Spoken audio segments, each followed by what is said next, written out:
Hi there, I'm really happy to have Toronto electro-pop duo Featurette here with me today. Thanks so much for taking the time to chat. Thanks for having us, Jeff.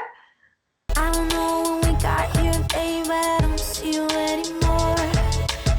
It's not enough just to work all day, then come home to an empty car. Don't know what you're thinking now, or what we're fighting for. I don't know when we got here, babe, but I don't see you anymore. So Lexi and John, very exciting news about the recent album release, and we're going to get to that in a second. But first thing, I wanted to go back to the beginning, and I was reading about how you guys met, and I thought it was interesting how you met at a summer camp. If someone asked you how the band started, you could start off by saying this one time at band camp. It's one time at band camp, and we always do, Yeah, absolutely true. Yeah. My mind's been blown about this fact all day. Oh yeah. Well, it's funny because it sort of is a long. What, the long story or the short story? Up to you. Let's do the middle story. The middle story. Okay, so middle story. My brother wins the lottery. He wins like $35,000 on a scratch ticket during the holidays. Takes his girlfriend. We're rich. We're out of Toronto. I got to travel around the world and never come back. He runs out of money and he ends up in Australia and he gets a job there. And his guitar was left at home. And I'd never played guitar. I always wanted to do it. So I started learning it. And then at this camp, we're teaching music. Lexi's teaching. I'm teaching. And I wanted to like show the kids to like you could do something out of your normal cause like to be clear, violin teaching and drum teaching, like none of us can play guitar. Neither of us knows how to play guitar well. So I kind of like I saw that her and I went to the same high school, like kind of like a fame high school. So I was like, she probably could help me out on this, and I kind of bullied you into doing it. And then from there, it actually went pretty well. That recording will never be seen another day. Yeah. But she had a book that she'd been keeping since high school full of lyrics of like fully fledged songs. I'm like, these are great. And so we actually used on the first album, Memorize was the first song we fleshed out from that. And that's how we kind of started the band. Yeah, it started as a folk duo and then we quickly abandoned ship and now we're an electro-pop duo and we're much happier this way. Because it is an interesting transition. Not a lot of people make that genre switch so easily. Did it come really natural, like, or was it a kind of a learning curve molding yourself into this new sound? It was both. I mean, we're both keys players. Like we both actually like. It's usually for most like bass musicians. It's like, what's your starter Pokemon, right? Like guitar or keys, right? So we were both happen to be keys people. Bulbasaur, just if anyone's curious. And so because of that, I think the transition to like the synths and the synth machines was really natural for us.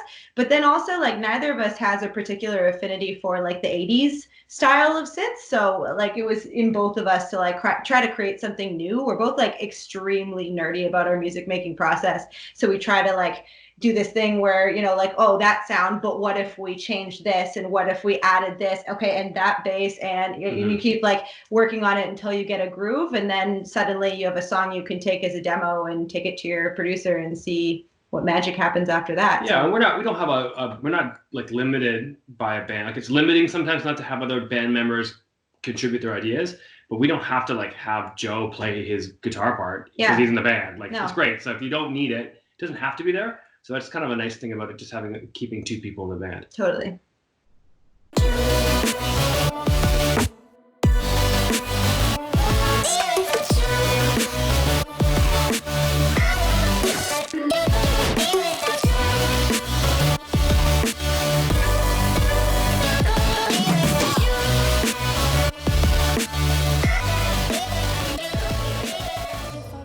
Would you agree that Canadian music is really in the mix now?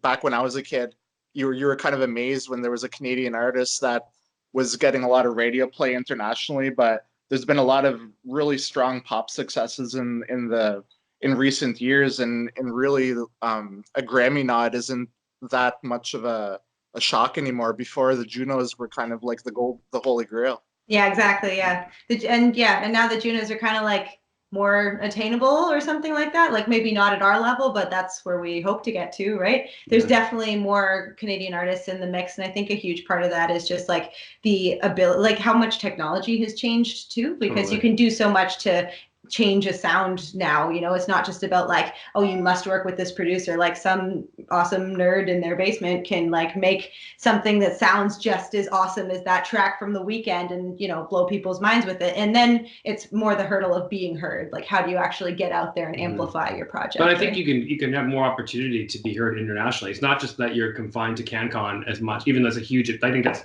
also helped artists. The Canadian music industry has really like actively try to foster you know, legitimate artists that have broken into the world list, and I think that's shout really out to Factor. Yeah, like Factor, we got Factor grant. Like these things are really amazing. 2 Factor grants. Yeah, like, but I think, you know, in the internet, totally. Like, I mean, you can break in Europe without having to go anymore. Yeah. That's such a huge thing. Like we couldn't do that, you know, 20 years and ago. social media, right? Like that can just take it to the next level. Do you do a lot of your own socials, or do you have people that take care of that? Do I have people? No, I don't have people. I like that question. That's nice though. Yeah. I do my own socials.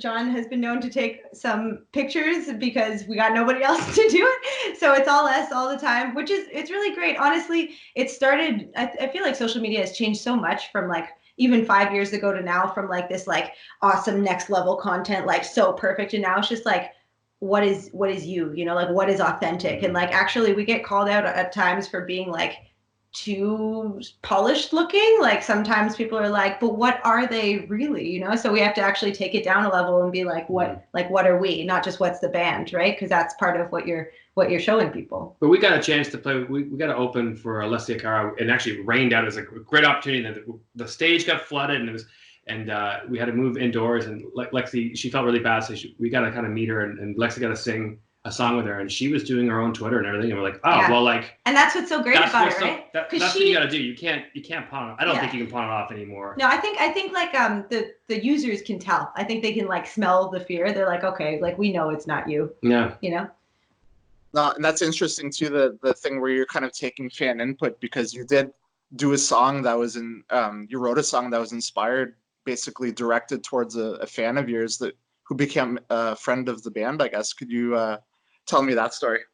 Yeah, so we went on tour with Scott Hellman, and it was like an unbelievable tour for us. It was like our first big like break, if you will, where we were really getting out there and getting in front of these bigger audiences and having those audiences connect with us like so deeply. And so much so that online, well before the show had happened, a bunch of his like super fans, especially from Montreal, were reaching out. They're like, hey, like Featurette's coming. Like, what's this about? We love this, like back and forth to each other. So I'm seeing this happening because they're tagging me, and I, you know, start to like notice the same names popping up, and I'm like, okay, like I'm gonna know these people because they're gonna be there. So I learn who they are, and then I see them in person at the merch table, and I'm like, Sarah, like it's you, girl. And she's like, you know my name, like, right? But like, because it was our first encounter, so I think that was really cool that we like, I'm nobody special, but at the same time, like it was cool that like there was a real connection from this like fake social media persona stuff, right? Well, because it's real people that are. That's the thing you got to remember. Like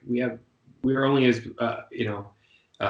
as successful as we are with relating to people with their music, and exactly the same way with the social media. Right, which is why You Do You is like such an important song for me specifically. Because While you make your breaks, even if you run into mistakes, girl, you gotta find another way.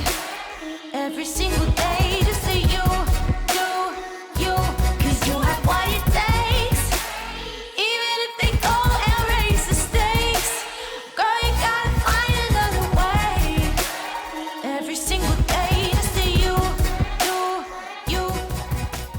Sarah confided in me, and she gave me permission to talk about these things as well, because she's just in high school, right? But she's going through some rough times with bullying and the resulting anxiety and even depression that comes from those things. And I myself went through a lot of that in high school and was I remain a severely anxious individual. And like, I've had some dark days. Like, I don't know if you've listened to our music, but it's not exactly happy. Like, it sounds happy, but the lyrics are something else, right? There's like another layer to it. So anyway, I was the story behind that song is I was literally like sitting in the bath, like having like a think at the end of a week, and just being like, okay, what do we do next here? Not actively like working on music or anything. And then just out of nowhere, like this like pile of lyrics falls from the sky and like hits me like a ton of bricks. And I'm like, oh my God, I have to get out of the tub. I like fall out of the bathtub. I like slip in a puddle of water, like blood. No, there was no blood. That's a joke. But I go to get my lyric book and I write it all down and I record it on my phone because like I had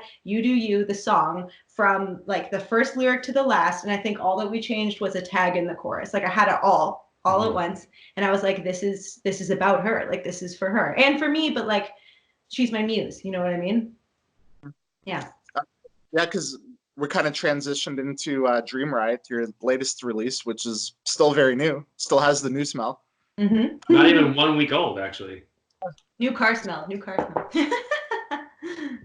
One thing that a lot of people have been talking about is the heavier topics in the album. Maybe not so much from your last one, but I guess, do you feel like you're a lot more comfortable sharing those deeper, hard-hitting topics maybe than you were 4 years ago? Of course, yeah. I think the biggest difference, like in summary, between Crave and now, I would say, is that we found our sound and we found our voice. Like before in Crave, like it's very easy to write about relationships because we've all had them and there's so many different angles. They're very complicated. And Crave, what we tried to do, like our band is called Featurette. John named the band, by the way. This is where the credit goes. So the band is called Featurette, and his hot pitch was like, okay, so what if you had a band and it didn't matter about releasing albums at a time or EP? Like what if that stuff didn't matter and you could just like release a featurette, like a little mini vignette, a collection of songs. It's however many songs. And my mind was like, where I was like, that's unbelievable. And of course, like being the very competitive overachievers that we were, we ended up releasing now 2 full albums. But that's not the point. The point is that like each song is meant to be like a vignette all its own, right? So with Crave, we tried the through compose thing where it's a relationship from top to bottom. And so you go to like the dark parts of the relationship and then she finds herself on the other end. And the she I'm referring to is, of course, me, but it's also John's experiences sort of wrapped up into one. We've created this like alter ego, I guess, right? We call her Featurette Girl. And so Featurette Girl now, like the next album starts and it starts with Won't Love You. And that's her like, I have found my voice. And that is a very different tone, right? Like every song in Crave had that aspect of like, it's all about him or her or the other. But now it's all about herself, right? You consider it a bit of a concept album? It's 100% a concept album before, yeah. And now we're doing the vignette thing. So every song is on an issue that plagues us. And we didn't set out to do that either. I was just talking to my producer today about this. Like, it's cool because in hindsight, it's like, oh my God, we're geniuses. Like every song is about a topic that like we have an opinion on and wanted to speak out about, but that's just how it happened. Like we didn't set out to be like, this will be a heavy hitting album on hot topics that we deeply, like it wasn't like that at all. It was very organic. But I think, musicians, you're not, I mean, there's 2 routes you can do. You can be, I feel, about the vibe. You can be a vibe band where like it's about dancing or something where I'm not really getting to specific anything. I want it to be relatable to everybody. I don't want to rub anybody the wrong way. I want to be as universally, appealing to everybody. And the other way is, are you an artist that's like living in a vacuum, or are you an artist that's like affected by? I mean, the world's had since Crave, it's been pretty nuts. Like we've got U.S. politics, you got environmental catastrophes happening. You're having potential wars overseas. The word anxiety has like gone like this, right? Like everybody talks about having anxiety now, and it's not that we haven't all had it. It's just that it's become this like epidemic, right? Yeah, cost of livings. People are struggling, and I think it's, you can't just walk around and ignore it. I think it's just going to come through your music, whether you're doing it off purpose. Like we're not like burning down the rainforest. We're not doing a song like that. It's a little more subtle than that, right? It can be pitched. It can be seen as, it could be seen as a relationship, but we actually have our own reasons for it, whether or not the audience, locks into that. Yeah, it doesn't matter, right? But that's their intention. Sort of. Totally. It came out right. Are there any fun Easter eggs in regards to the album or music videos? Maybe some things that you guys would know that people would know or catch? Yeah. The whole dream. Do you want like a list? Well, I'll give them a spoiler alert. If you're just tuning in and you want to find them first, go to the videos first on our YouTube channel. But yeah, no, in Million Things, I think that one has the most Easter eggs.